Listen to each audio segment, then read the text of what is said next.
So the Board of Player Representatives of the NFL Players Association has voted just enough, guys, 17 approving of the proposed labor deal. So it goes to a full vote of all union members, 1,900 dues-paying players. If at least 50% plus one vote in favor of the CBA, it will be ratified. They hope to do that vote within the next couple of weeks. Russell Wilson has spoken out against the proposed CBA.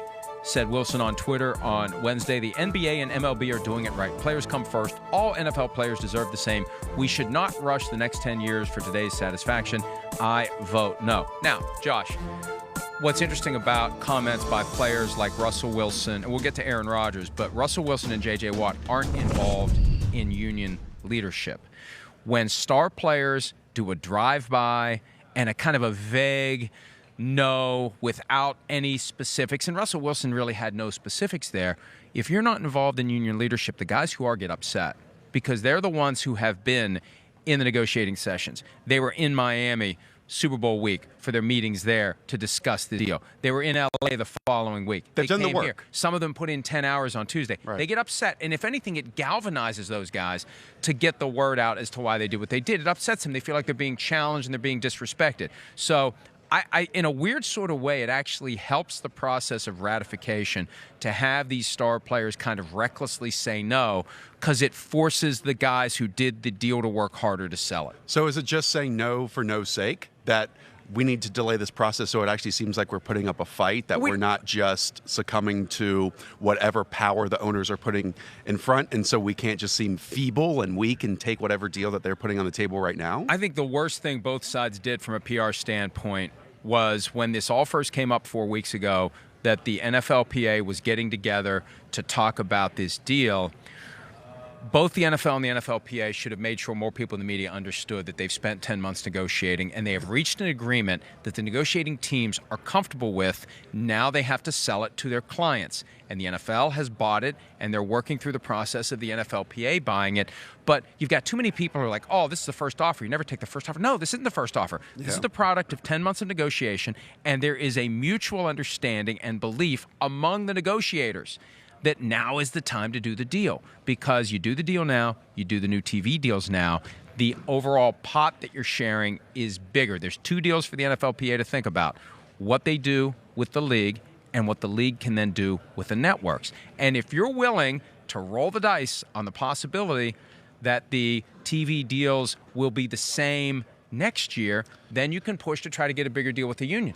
With the league, rather. You're taking the risk, though, that you're going to get a little bit bigger deal with the league, but the pot of money from the TV rights will shrink. Not to veer off on this, but you mentioned that these negotiations have happened for the last 10 months. What happened to the second buy?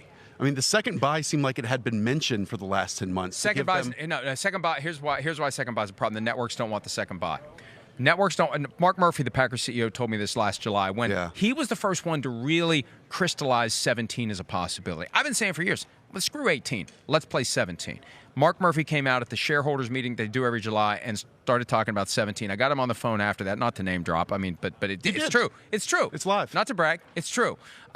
He told me that two buys, they did it in 1993, if you remember. You were alive in 93, weren't you? I was. I was 5 years old. Well, thank you for that. I wasn't. But Thanks for asking. Yeah, no problem. They did two buys that year.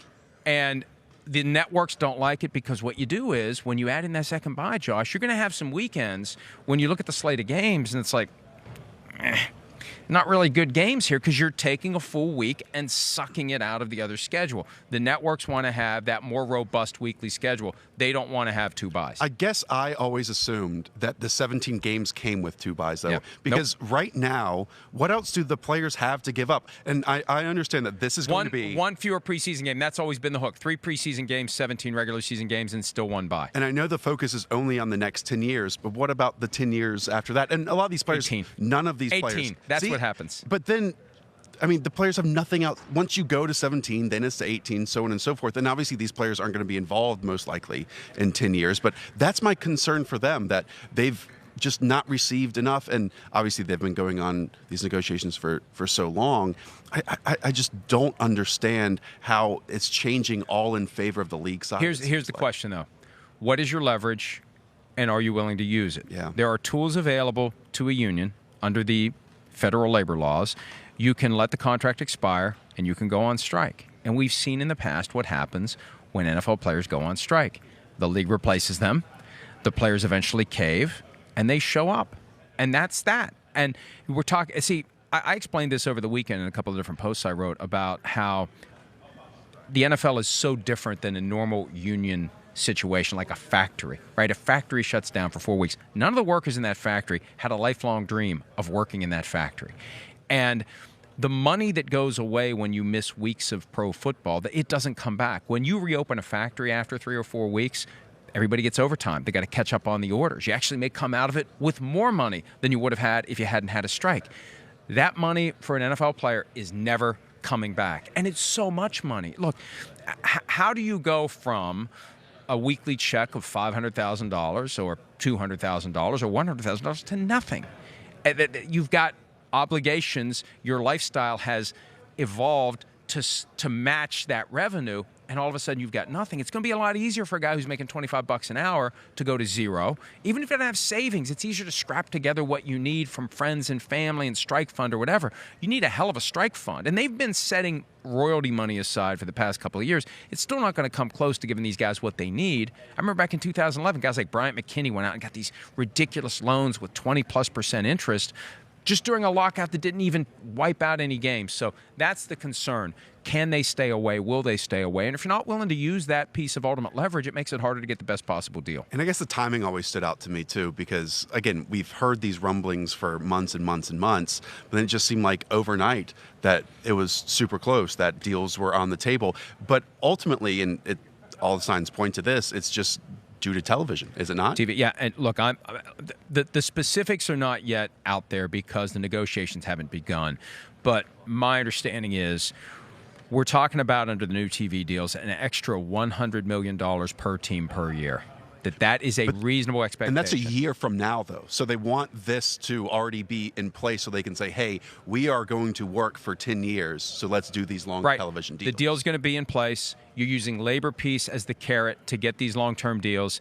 And 2021 is when the Monday Night Football deal expires. All the other deals expire 2022. The new deals would kick in 2022 for Monday Night Football, 2023 for everything else. The 17 games, whenever that kicks in, see, that's going to be sold separately, and nobody knows how that's going to work. But those extra 16 games, maybe that's a streaming option for Yahoo or Amazon or YouTube. You know, there's all. This is going to be, I think, like a transitional TV deal where there's still going to be huge money from the traditional broadcast networks, but this is where they're going to start dipping their toe in the water in a meaningful way, which means there's going to be maybe the whole foot in the water with one of these streaming companies that will give them a ton of money. And you're going to sacrifice some eyeballs, but you're going to make a lot of money. That's the balance for the NFL. You don't maximize the audience, but you maximize the money when you do business with one of these streaming companies. But we'll see how it goes. They want to have it done within the next 2 weeks. Hi, I'm Mike Tirico, and thanks for watching. Make sure to hit subscribe for the latest news and highlights from NBC Sports.